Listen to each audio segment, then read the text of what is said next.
Another aggravating factor is that children were present. Does it matter to you, Randy Kessler, that the children weren't there at the beginning of the arrest but showed up to watch? No, I think the fact that the children were there gave the judge another chance to find those aggravating factors. And really, this is going to sound silly, but an aggravating factor really is that it was all captured on video, so it was drummed in. I mean, you have these factors in other cases where it's based on what people say or what people witness testimony, and testimony is not as clear.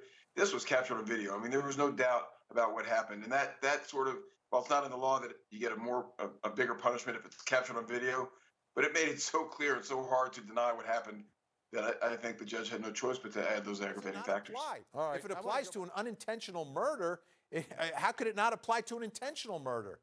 I mean, you've even got the mens rea, Randy, Professor. You got the mens rea. I want to commit a murder, so I'm going to commit a murder. Sounds particularly cruel to me. You're going to take someone's life.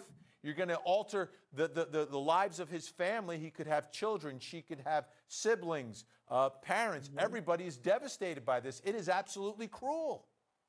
Right. If you want to take it to the point of absurdity, maybe it's not a cruel murder if you shoot somebody as a sniper from 100 yards away and they don't know it's coming and they die without any notice. You could really talk about this forever, but yeah, killing somebody is cruel in and of itself, right? Of course. You could even argue, although Kevorkian would say sometimes there are such things as mercy killing. So we could argue this all day long, but murder is cruel. Just like saying everyone who kills somebody has to have a screw loose, and maybe they're all crazy. So maybe the insanity. Well, here's all I want. Every murderer. I want the prosecutors in Minnesota to use these factors all the time, and I want to hear about the murders that they don't think are particularly cruel, and I want them to sit down with the victim's family and explain to them why that murder was not cruel. All right.